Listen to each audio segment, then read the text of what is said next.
Joseph-François Perrault se démarque de main contemporaine, de main québécois de la Ville de Québec par ses initiatives scolaires. En 1821, là, il a créé une société qui s'occuperait d'instruire ces enfants-là, qui n'avaient pas d'argent, les enfants pauvres. On devait repasser à Montréal des sociétés d'éducation dirigées par un seul homme. Joseph-François Perrault fait cela à Québec et il apporte une pierre très importante dans l'édifice éducatif au Québec, à Québec et au Québec. Les sociétés d'éducation, pour lui, c'était en fait pour sensibiliser, je pense, moi, davantage le milieu, ou peut-être de rendre plus institutionnelles les œuvres qu'il faisait sur le terrain. J'ai le plaisir de voir naître des établissements scolaires que je vois prospérer à mon entière satisfaction. Les écoliers que l'on formait dans les écoles de société d'éducation s'en allaient maintenant travailler dans les nouveaux métiers qui apparaissaient. On était à une époque où le capitalisme marchand était en train de s'installer. Ce n'était pas uniquement une société agricole, il y avait le capitalisme marchand. Alors on avait besoin de petits fonctionnaires qui savaient lire, écrire, tenir des livres. Alors il est très soucieux du devenir des élèves qu'il va former. On assiste actuellement en éducation à un phénomène assez particulier qui n'a peut-être pas de précédent, où les jeunes sont les experts d'une composante de l'éducation. L'utilisation des technologies, comme ils sont nés dedans, ils sont meilleurs que les adultes pour pouvoir l'utiliser pour apprendre. Et ils disent, ben j'ai pas nécessairement besoin de tout me souvenir de ce que vous voulez que je me souvienne. Je connais le chemin pour le retrouver. Et dans ce sens-là, ils bousculent la façon dont les services en éducation leur sont rendus. Et jusqu'à un certain point, c'est une bonne chose parce qu'ils savent ce qu'ils veulent. Et quel plus beau moteur de l'éducation que de savoir ce qu'on veut pour pouvoir le prendre.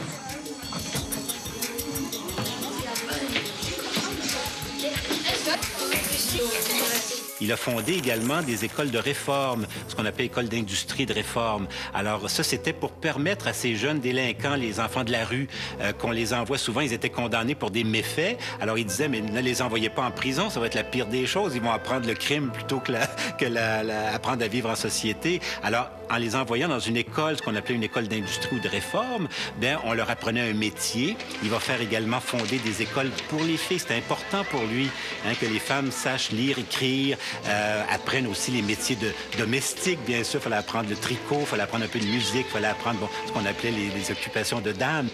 Jusqu'au milieu du 19e siècle, les garçons sont davantage scolarisés que les filles.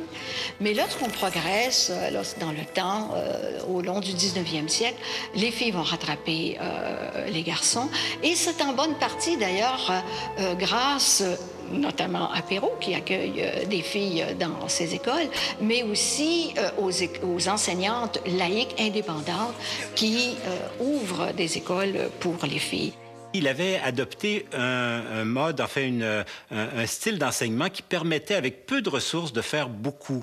Il avait emprunté à un grand pédagogue écossais qui s'appelait Lancaster, un type de méthodologie d'enseignement, de pédagogie qui était très vivante et qui était très intéressante. Alors, c'est un système dans lequel il n'y a qu'un seul maître.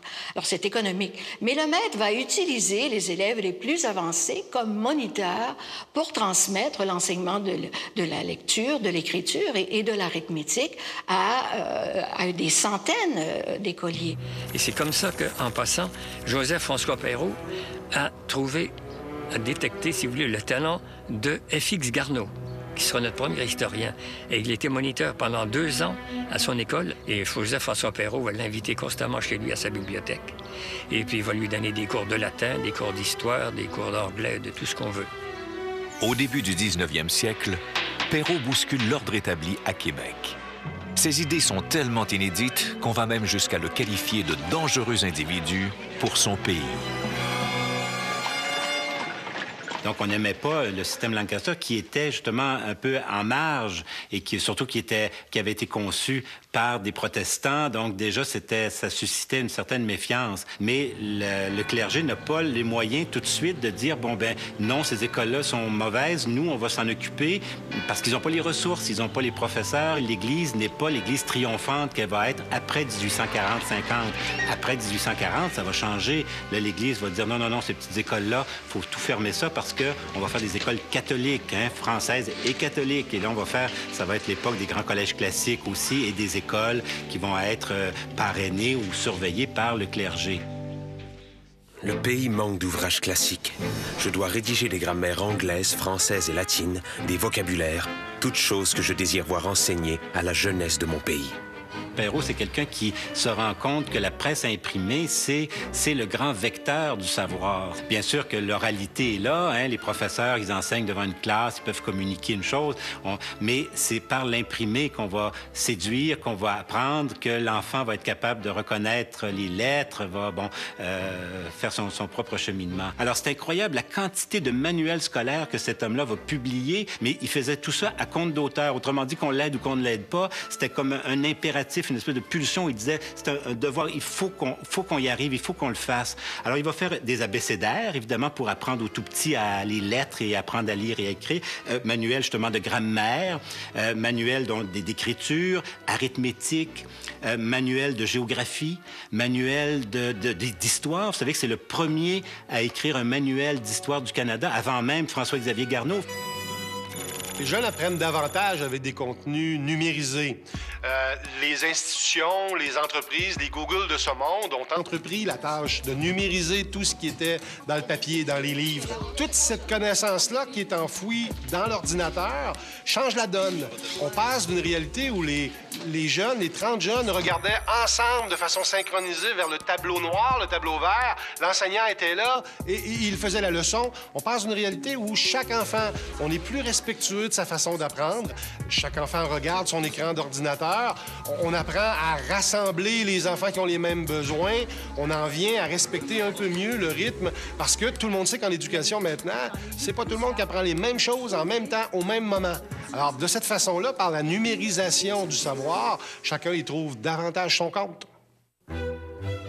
Peut-être ne sont-ils pas nombreux aujourd'hui, mais j'ai espoir de les voir un jour fréquenter l'école par centaines. L'influence de Perrault peut peut-être se voir par le système scolaire, les transformations effectuées au système scolaire d'après 1960. Parce qu'on y voit dans ce système démocratisé, on y voit le souci de Perrault d'atteindre les enfants des classes laborieuses, des classes plus pauvres. Alors, je pense que c'est peut-être ça qui rapproche Perrault de la situation éducative actuelle. C'est ce souci de scolariser tout le monde, que tous puissent bénéficier des bienfaits de l'éducation. Il serait heureux probablement de voir aujourd'hui que Québec probablement est doté d'écoles, quand même de belles écoles et d'institutions scolaires. Il aurait certainement applaudi la fondation de l'Université Laval, ou si ça avait pu être de son temps, et de voir aussi que Québec est devenu une ville culturelle, musicale, muséale, avec plein de ressources. Alors donc, je pense qu'il aurait été fier de voir que les enfants peuvent fréquenter des institutions aujourd'hui dont il a semé peut-être parmi les premiers jalons, les premières graines dans son temps. C'était un homme en avance de son temps. C'était un homme extraordinaire, un pionnier, un homme aventureux. Je pense que Joseph-François Perrault avait une façon de voir l'éducation qui n'enfermait pas les individus, qui leur permettait de se réaliser. Alors lui, il était disponible à n'importe quel moyen pour pouvoir faire grandir les individus. Je crois qu'il introduirait plus rapidement qu'on peut le faire aujourd'hui ces moyens-là sophistiqués parce qu'il était attentif aux réponses qu'on a à donner à la dure tâche d'éduquer. Lorsque tout s'avance à grands pas vers le perfectionnement, ne restez pas en arrière. Marchez avec le siècle. Dans son autobiographie, Perrault écrit que ses occupations ont entretenu chez lui une telle activité intellectuelle et corporelle qu'elles ont contribué à entretenir ses facultés au lieu de les diminuer. J'invite donc cordialement, écrit-il, ceux qui aiment la vie à s'en créer de semblables et je leur prédis les mêmes résultats.